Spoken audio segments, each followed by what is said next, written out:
આજે આપણે પ્રમોશન તિથિ ઉજવવા ભેગા થયા છે. આજે શુભ દિવસ ગણાય. જેમ દિવાળીનો તહેવાર એમાં તહેવાર કે સાસરીમાં નિમેલા નાનપણથી ઉંમર નિમેલા એ ઉપર દૃષ્ટાંત કે અમે કાનમથી આવતા હતા અને પ્રમુખ સ્વામી ચૈત્ર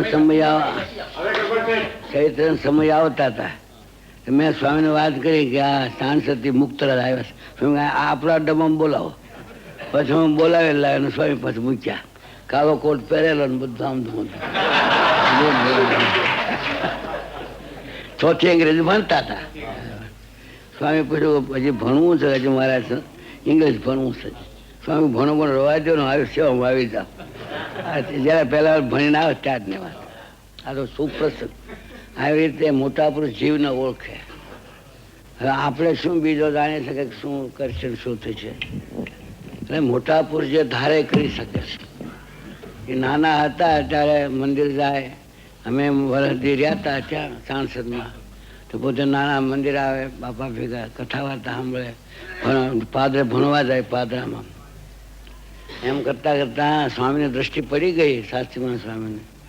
પછી મેં સ્વામીને વાત કરી કે આવ્યા છે મુક્તરા. સ્વામી કે બોલાવો ને આ બીજે ન બે અહીં લાવો. હું બોલાવા ગયો હતો ત્યારની વાત. પહેલે પ્રસંગી અને સ્વામી પાસે બેહાડ્યા અને સ્વામી પોતે વાસદ સ્ટેશન ભેગા થયા. વાસદ છે બોચાવણ સ્વામી વાત કરી. સ્વામી સમજાય કરે આમ છે નથી ભણવું, હવે આ ભણો બ્રહ્મ વિદ્યા બધું કરે. હું પાસે બેઠેલો નિર્ગુણ સ્વામી સ્વામી વાત કરે. નાના છે દેવ તે મોટા પુરુષ છે, ભગવાન છે. સાસરીમાં સ્વામી તો જે કાર્ય કરે એમાં તો બહુ નિર્ગુણ જ હોય. આપણે જાણી ના શકીએ પણ મોટા પુરુષ જે કરે એમાં સારું જ હોય. તો કેવું પરિણામ આપણે આવ્યું, કેવી સ્થિતિ થઈ, કેવો સત્સંગ વધાર્યો, કેટલા સાધુ બનાવ્યા, કેટલું કાર્ય કર્યું, એ સ્વામીને પ્રતાપ. જો આવી રીતે આપણે આજે તિથિ ઉજવી, બધાને કેટલી શાંતિ થઈ. અમારા મહાન સ્વામી કેવી સરસ વાત કરી કહો. એટલે આવી રીતે આપણે બધાને સમજવાનું કેટલું પ્રમુખ સ્વામીને આગળમાં હોવું નહીં રહેવું ને કે હું કરું તો આપણે અહીંયામાં શાંતિ ટાળું થાય. કારણ કે આ તિથિ ઉજવી સામાન્ય ઉજવી નથી, તો સાસરીમાં તિથિ ઉજવાય, આપણા ગુરુની ઉજવાય છે. એમાં એ તો સ્વામીની ઉજવી. સ્વામી જે સાસરીમાં તિથિ ઉજવી એ જ ગણવી આપણે. એ જ મોટા પુરુષ જે નિમી ગયા એ સાસરીમાં સુખ જ કહેવાય. એમાં રોમનો ફેર ન કરાય. એવી રીતે આપણે મહિમા છે દીવ ભાવ રાખીને જો કાર્ય કરીશું તો આપણો સત્સંગ બહુ ફાલ્યો ફૂલો વધી જશે. અને જો આજ્ઞા લોપીશું આખું બધું કરીશું તો એ થશે. માટે બધાને હોલાવપાડ કરીને સ્વામી જ્યાં હજુ આપણે 700 સાધુ કરવા છે.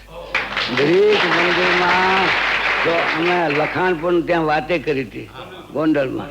વાત આપણે સ્વામી જાગાસમ દિવસ હતો ને જન્મતિથિ ઉજવી હતી ને ત્યારે વાત થઈ હતી.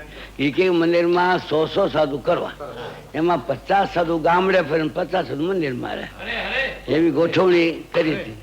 એમાં આપણે શુભ સંકલ્પ મહારાજ પર સ્વામી પડે કરેલો છે એટલે સ્વામી પ્રમુખ સ્વામી દ્વારા પૂરો કરશે. કારણ કે આપણે સાધુ વિના તો ન ચાલે.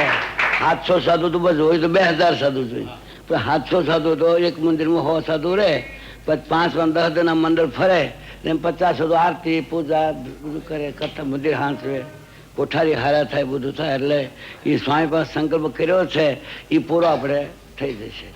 આવી રીતે આપણે સ્વામીની તિથિ ઉજવી વળી પાટોશો બે કામ ભેગા થયા. એટલે શંખને વડે દૂધે ભર્યો. કેમ આશા કાકે કેમ બોલતા નથી?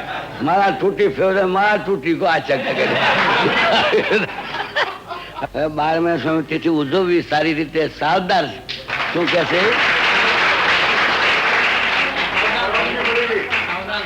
ના સાવધાન ના નહીં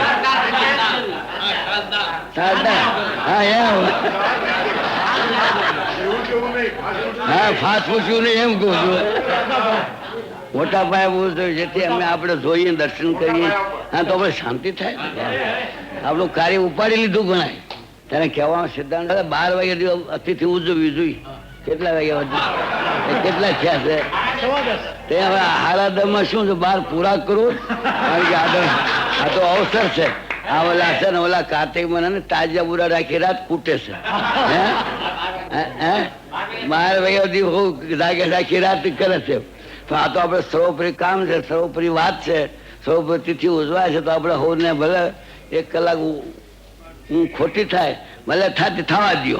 એ આ માંદા પડી કેમ ઊંઘ નથી આવતી, આપણે કેમ હાંખી રહી છે?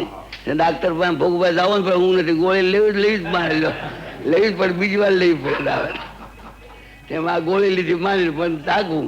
હવે અમારે બધાને આશીર્વાદ આપીએ છીએ, આવી તિથિ હવે સર્વોપરી ઉજવવી.